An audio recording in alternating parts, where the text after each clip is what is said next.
Hello, Machane TBA. I am Mrs. Weinstein. I am one of the Olive teachers, but today I'm going to read a story to everybody. Oh, shout out to my class. Woo-hoo. Okay, glad I remembered that. Okay, the story that I'm reading is The Little Red Hen and the Passover Matzah. Why are we reading this story? Because it's almost Passover. Yay. Okay, let's see. The year was passing. The little red hen could feel the change of the seasons in the tips of her tail feathers. She could smell it in the barnyard air. She could see it on her calendar.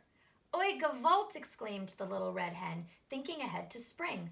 Before I know it, it will be time for Passover. I will need some matzah for my Seder dinner, and that begins with some grains of wheat.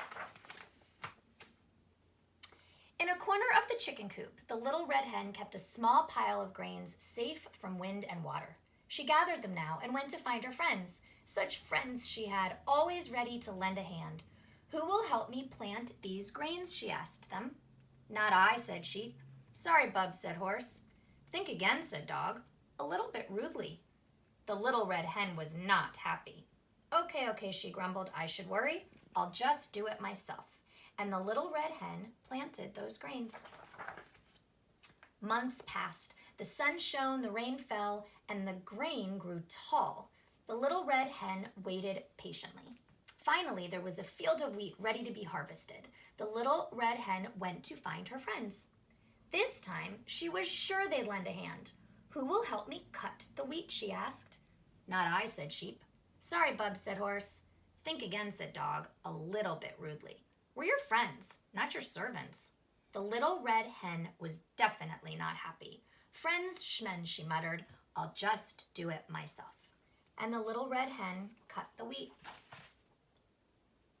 The wheat was ready for the mill. The little red hen gathered it together and went to find her friends. They won't disappoint me again, she told herself confidently. Who will help me carry this wheat to the mill, she asked them. Not I, said sheep. Sorry, bub, said horse. Think again, said dog, a little bit rudely. We're resting. The little red hen was really not happy this time. I should live so long, she kvetched, to see this bunch of lazy no-goodniks put in an honest day's work. I'll just do it myself.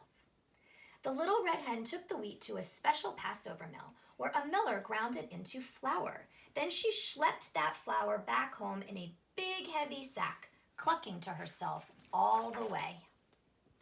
Before she knew it, it was spring, the morning of the first night of Passover. The little red hen had cleaned up her house top to bottom. There wasn't a crumb of bread to be found anywhere. Time to make the matzah, the little red hen announced to her friends. Who wants to help? Everyone deserves a second or fourth chance, she reminded herself.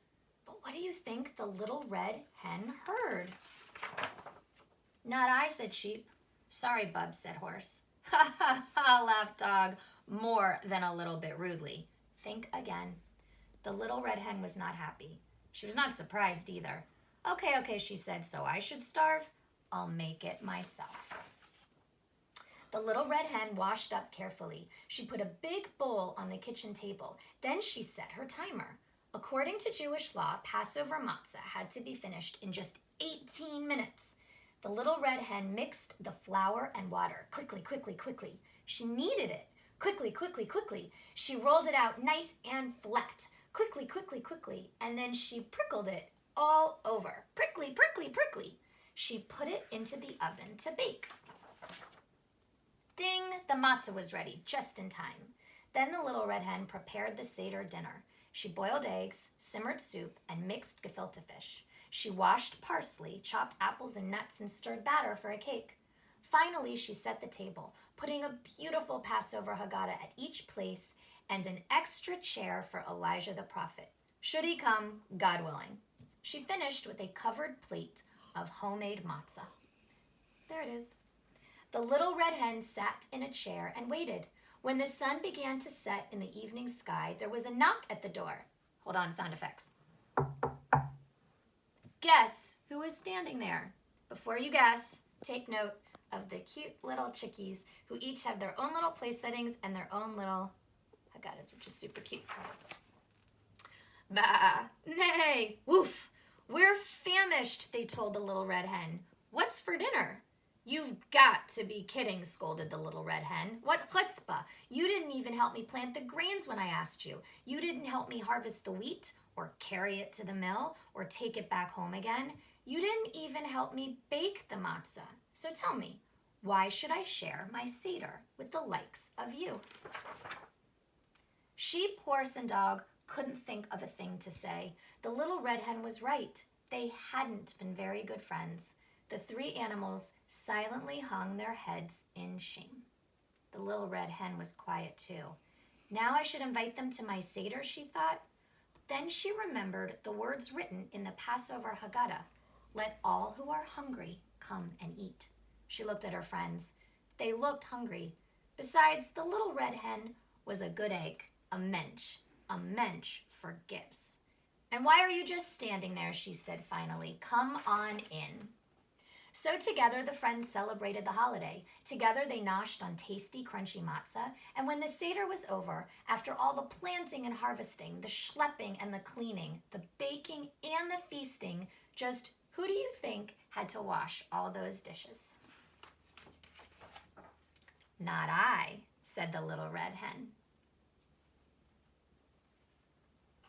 I hope everyone enjoyed that, and I look forward to seeing everybody again soon. Bye-bye.